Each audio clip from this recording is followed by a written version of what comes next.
হযরত জাকারিয়া আলাইহিস সালাম তখন তিনি ওই ঘটনাকে কেন্দ্র করে, ওই ঘটনাকে উসিলা বানিয়ে মরিয়ম আলাইহিস সালামের সামনে, মরিয়ম আলাইহিস সালামের দরবারে বসে আল্লাহর নবী জাকারিয়া আলাইহিস সালাম দোয়া করলেন। আল্লাহ রাব্বুল আলামিন ওই দোয়াটা কোরআন শরীফের মধ্যে উল্লেখ করেছেন, হুনালিকা দা জাকারিয়া রাব্বা ক্বালা রাব্বি হাবলি মিন লাদুনকা যুররিয়াতান তাইয়্যিবা ইন্নাকা সামিউদ দুআ। জাকারিয়া আলাইহিস সালাম মরিয়ম আলাইহিস সালামের এই ঘটনা শুনে তিনি এখানে দোয়া করলেন, ও রব্বুল আলামিন, তাহলে তুমি আমাকে একটা নেককার সুন্দর একটা সন্তান আমাকে দান করে দাও। মরিয়ম আলাইহিস সালামের দরবারে বসে নবী দোয়া করলেন, ওই দোয়া আল্লাহ কবুল করলেন। পড়ুন সুবহানাল্লাহ। আল্লাহ রাব্বুল আলামিন বললেন, ও জাকারিয়া, ইয়া জাকারিয়া ইন্না নুবাশশিরুকা বিগুলামিন ইসমুহু ইয়াহইয়া। পড়ুন সুবহানাল্লাহ। আল্লাহ রাব্বুল আলামিন বললেন, ও জাকারিয়া, চিন্তা করো না, আমি তোমার দোয়া কবুল করলাম এবং তোমাকে একটা নেক সন্তানের আমি সুসংবাদ দিলাম। শুধু তাই নয় রে জাকারিয়া, আমি ওই সন্তানের নামটাও রেখে দিলাম ইয়াহইয়া। পড়ুন সুবহানাল্লাহ। ইয়াহইয়া আলাইহিস সালাম। এখান থেকে আমাদের শিক্ষা কি? মরিয়ম আলাইহিস সালাম হচ্ছেন আল্লাহর ওলি, জাকারিয়া আলাইহিস সালাম হচ্ছেন আল্লাহর নবী। ওলির চাইতে নবীর দাম বেশি, কিন্তু আল্লাহ রাব্বুল আলামিন ওই নবীর দোয়া কবুল করলেন ওলির দরবারে। ওলির উসিলা নিয়ে দোয়া করার কারণে আল্লাহ পাক রাব্বুল আলামিন নবীর দোয়া কবুল করে প্রমাণ করে দিয়েছেন, তোমরা নেক কাজের, নেককার জায়গায়, নেক জায়গায়, নেক ওলি আল্লাহর দরবারে গিয়ে তোমরা যাও, সেখানে দোয়া করো, ওলি আল্লাহদের উসিলা নিয়ে দোয়া চাও, ওই দোয়া নেককার বান্দাদের কারণে আমি আল্লাহ কবুল করে নেই। পড়ুন সুবহানাল্লাহ। এজন্য ওলি আল্লাহদের এনকার করবেন না। ওলি আল্লাহ কারে? ওলি অর্থ বন্ধু, মানে আল্লাহর বন্ধু, যারা আল্লাহর ইবাদত বন্দেগী করতে করতে আল্লাহর মায়ার বনে যায়, বাংলাতে সেটাকে বলে বন্ধু। আল্লাহর বন্ধু যারা হয়ে যায়, এরা আল্লাহর কাছাকাছি হয়ে যায়, তখন এরা আল্লাহর প্রিয় পাত্র হয়ে যায়। এরা যা বলে তখন আল্লাহ সেটা কবুল করেন। তাদের উসিলা নিয়ে দোয়া করলেও আল্লাহ কবুল করেন। পড়ুন সুবহানাল্লাহ। তাহলে আমরা বুঝতে পারলাম ওলি আল্লাহর দরবারে উসিলা নিয়ে দোয়া করলে কবুল হয় এবং উসিলা নেওয়া জায়েজ। পড়ুন সুবহানাল্লাহ। মুসল্লিয়ানে کرام সামিন আযম, আল্লাহ পাক রব্বুল আলামিন হযরত জাকারিয়া আলাইহিস সালামকে একটা সন্তানের ঘোষণা দিলেন, সন্তানের নামটাও রেখে দিলেন। পড়ুন সুবহানাল্লাহ। মুসল্লিয়ানে کرام সামিন আযম, মরিয়ম আলাইহিস সালাম ইবাদত বন্দেগী করেন।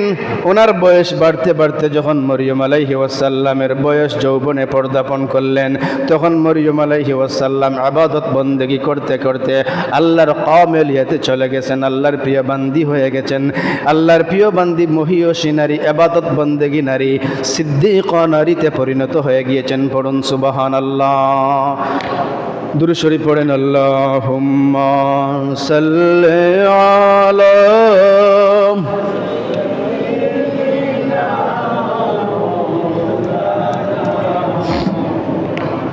ওয়া আলা আলি সাইয়্যিদিনা মাওলানা মুহাম্মদ।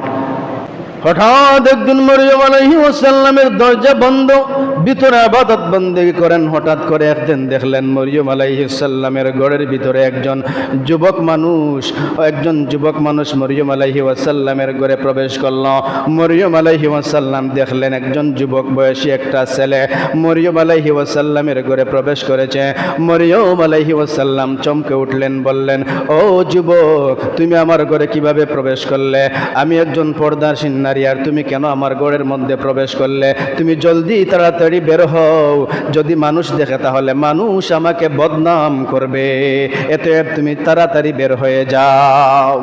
ওই যুবকটা বললাম, ও মরিয়ম, আমি কোনো সাধারণ যুবক নয়, আল্লাহ পাক রব্বুল আলামিন আমাকে পাঠিয়ে দিয়েছেন তোমার নিকট, আমি হচ্ছি জিবরাইল আলাইহিস সালাম।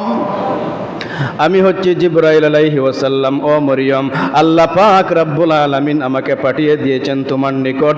আল্লাহ পাক রব্বুল আলামিন ইচ্ছা করলেন তোমাকে একটা সন্তান দান করবেন। বলুন সুবহানাল্লাহ। মরিয়ম আলাইহিস সালাম অবাক হয়ে গেলেন। তিনি বললেন, ও আল্লাহর ফেরেশতা, আমার তো কোনো বিবাহ হয় না, আমার তো বিয়েও হয় নাই, আর কোনো পুরুষ আমাকে টাচ করে নাই, আর আমি তো কোনো নষ্টা মহিলাও নাই, আমার কিভাবে সন্তান হবে?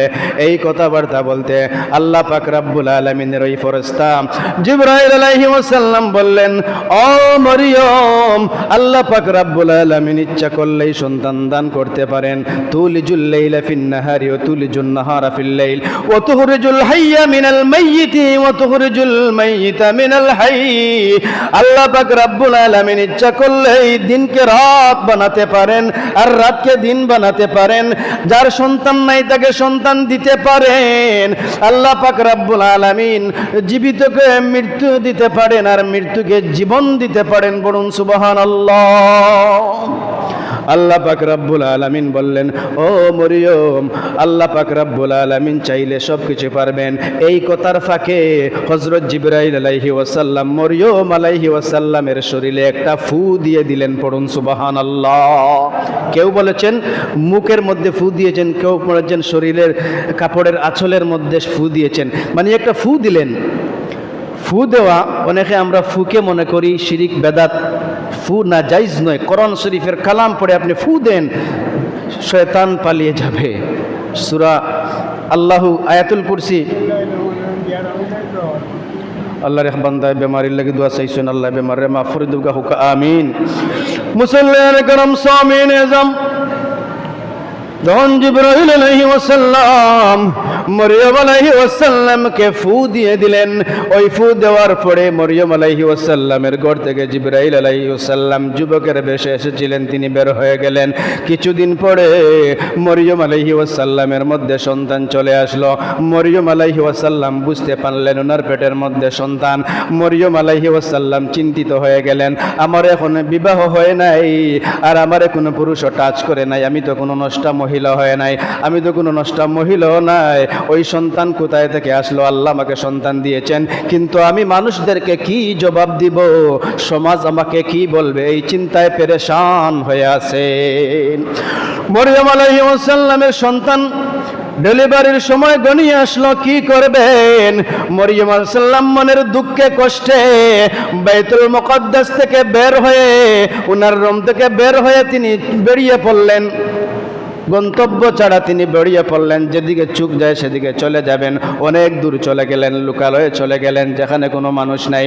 ওই জায়গার মধ্যে গিয়ে মরিয়ম আলাইহিস সালাম একটা খেজুর গাছের মধ্যে হেলান দিয়ে তিনি বসে আছেন, এবং মরিয়ম আলাইহিস সালামের প্রসব বেদনা শুরু হয়ে গেল। তিনি মনে মনে চিন্তা করেন আর ভাবেন, যদি আল্লাহ আমাকে মৃত্যু দান করতেন তাহলে আমি এই পৃথিবীতে চলে যেতাম, আর মানুষের সামনে আমার ওই প্রশ্নের জবাব দেওয়া লাগতো না, মানুষের মুখের বদনামি থেকে আমি বেঁচে যেতাম। আর নইলে আমার চেহারা যদি আকৃতি নষ্ট হয়ে যেত তাহলে মানুষ আমাকে চিনত না, তাহলে মানুষের বদনাম থেকে আমি বাঁচতে পারতাম। এখন আমি সমাজে কিভাবে মুখ দেখাবো? মানুষ আমাকে বললে আমি কি প্রশ্নের জবাব দিব? এই চিন্তায় পেরেশান হয়ে গেলেন। সন্তান প্রসবের সময় হয়ে গেল। তিনি চিন্তা করলেন, সন্তান যখন ডেলিভারি হবে তখন তো পানির প্রয়োজন, খানাপিনার প্রয়োজন। সন্তান ডেলিভারি হয়ে গেলে তখন অনেক ক্ষুধা লাগে, আমি খাওয়ার ব্যবস্থা কোথায় থেকে পাবো? তখন আল্লাহ পাক রব্বুল আলামিন বললেন, ও মরিয়ম, ও আমার প্রিয় বান্দি, তোমার কোনো চিন্তা নাই, তুমি তোমার সাইড নিচের দিকে তাকিয়ে দেখো, আমি আল্লাহ রব্বুল আলামিন তোমার জন্য পানির ঝর্ণা ফিট করে দিয়েছি। আল্লাহ রব্বুল আলামিন জান্নাত থেকে একটা ঝর্ণা ফিট করে দিলেন। বললেন, ও মরিয়ম, ওখান থেকে তুমি পানি পান করবে। বললেন, ও মরিয়ম, তুমি যে খেজুর গাছের মধ্যে হেলান দিয়ে বসে আছো, ওই খেজুর গাছের মধ্যে তুমি একটু নাড়া দাও, তুমি নাড়া দিবে, আর আমি আল্লাহ ওই মরা খেজুর গাছ থেকে আমি তোমাকে ফসল দান করব। পড়ুন সুবহানাল্লাহ। মরিয়ম আলাইহিস সালাম তখন কি করলেন? তিনি পানি থেকে ফোয়ারা থেকে পানি পান করলেন, এবং মরা খেজুর গাছের মধ্যে হাত দিয়ে সামান্য নাড়া দিলেন। নাড়া দিতে দেরি ওই মরা গাছ থেকে তরতাজা খেজুর পড়তে দেরি হয় নাই, পড়ুন সুবহানাল্লাহ। ওই মরা গাছ থেকে আল্লাহ রাব্বুল আলামিন মরিয়ম আলাইহিস সালামকে খেজুর দান করলেন, আর মরিয়ম আলাইহিস সালাম ওই খেজুর ভক্ষণ করলেন, পড়ুন সুবহানাল্লাহ। মরিয়ম আলাইহিস সালামের সন্তান হয়ে গেল। ওই সন্তানটাকে নিয়ে মরিয়ম আলাইহিস সালাম চলে আসলেন বাইতুল মুকাদ্দাসে। তখন এলাকার মানুষ জড়ো হয়ে গেল। সবাই বলল, ও মরিয়ম, তোমাকে অনেক ভালো মহিলা জানতাম, ওই সন্তান তুমি কোথায় পেলে? তুমি মসজিদের কামরার মধ্যে বসে তুমি এই কর্মকাণ্ড ঘটিয়েছ। নানান জনে নানান কথা বলে, নানান গালি দেয়। কেউ বলে মরিয়মকে এভাবে শাস্তি দিতে হবে, কেউ বলে মরিয়মকে অভাবে শাস্তি দিতে হবে। সব মানুষ ওই কাণ্ড দেখে সবাই দলা হয়ে গেল, জড়ো হয়ে গেল। সবাই প্রশ্ন করলো, ও মরিয়ম, ওই সন্তানটা তুমি কোথায় পেলে? জবাব দাও, নাইলে তোমাকে কঠিন শাস্তির ব্যবস্থা করা হবে। আমার আল্লাহ পাক রব্বুল আলামিন বললেন, ও মরিয়ম, তুমি কোনো চিন্তা করবে না। তোমাকে যদি প্রশ্ন করা হয় তাহলে তুমি বলবে আমি রোজা, তুমি কথা বলবে না। ওই সময় কথা না বলার রোজা ছিল, বলবে। তুমি ইশারা দিয়ে বলবে আমি কথা বলতে পারবো না, আমি রোজা রেখেছি। এবং তুমি ইশারা দিয়ে ওই সন্তানের দিকে বলবে, ওই সন্তান ওই জবাব দিবে। তুমি সন্তানের দিকে ইশারা করবে, যেন বুঝাতে চাইবে ওই সন্তানের জবাব দিবে, এই সন্তান এর জবাব দিয়ে দিবে। তখন কি করলেন? সবাই দলা হয়ে গেলাম। তখন জিজ্ঞেস করা হলো, ও মরিয়ম, ওই সন্তানটা তুমি কোথায় পেলে? ওই সন্তানের বাবাটাকে। মরিয়ম কোনো কথা বলেন না, তিনি ইশারা দিয়ে বলেন আমি রোজা রেখেছি। এবং ইশারা দিয়ে বলেন ওই সন্তানকে জিজ্ঞেস করো। তারা বলল, তুমি কি আমাদের সঙ্গে ঠাট্টা মশকরাতে লিপ্ত রয়েছ? ও মরিয়ম, ঠাট্টা করবে না। তখন মরিয়ম আলাইহিস সালাম আবার বললেন, ওই সন্তানের দিকে ইশারা দিয়ে বললেন ওই সন্তানকে জিজ্ঞেস করো। মরিয়ম আলাইহিস সালামের কুলের মধ্যে সন্তান। তখন তারা বলল, তাহলে ঠিক আছে, তাহলে আমরা একবার জিজ্ঞেস করে দেখি। তারা চলে আসলো সন্তানের নিকট, এসে বলল, ও সন্তান, তুমি বলো, এর জবাব দাও। তখন হাদিস শরীফের মধ্যে এসেছে ঘটনা। তখন ওই হাদিস শরীফের মধ্যে ঘটনা উল্লেখিত রয়েছে। তখন ওই ঈসা আলাইহিস সালাম শিশু অবস্থায়, তিনি দুধ পান করেন, এই অবস্থায় মায়ের কুলে হযরত ঈসা আলাইহিস সালাম গাড় তেড়া করে তাদের দিকে চেয়ে বলেন, ওই কি বলো রে? ইন্নী আব্দুল্লাহ, আল্লাহ পাক রব্বুল আলামিন আমাকে তোমাদের জন্য নবী হিসাবে পাঠিয়ে দিয়েছেন, বলুন সুবহানাল্লাহ। ইন্নী আব্দুল্লাহ আতানিয়াল কিতাবা ওয়াজআলানি নাবিয়্যা, আল্লাহ পাক রব্বুল আলামিন আমাকে তোমাদের জন্য নবী হিসাবে পাঠিয়ে দিয়েছেন, পড়ুন সুবহানাল্লাহ।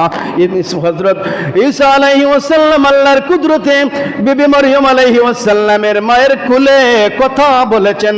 এটা কথা বলিয়ে আল্লাহ রাব্বুল আলামিন তার কুদরত দেখিয়েছেন, বলুন সুবহানাল্লাহ। তখন তারা অবাক হয়ে গেল, বিশ্বাস করলো। আল্লাহ পাক রব্বুল আলামিনের কুদরত মরিয়ম আলাইহিস সালামের মাধ্যমে প্রকাশ করলেন। মরিয়ম আলাইহিস সালাম এমন বান্দি ছিলেন, তিনি ইবাদত করতেন।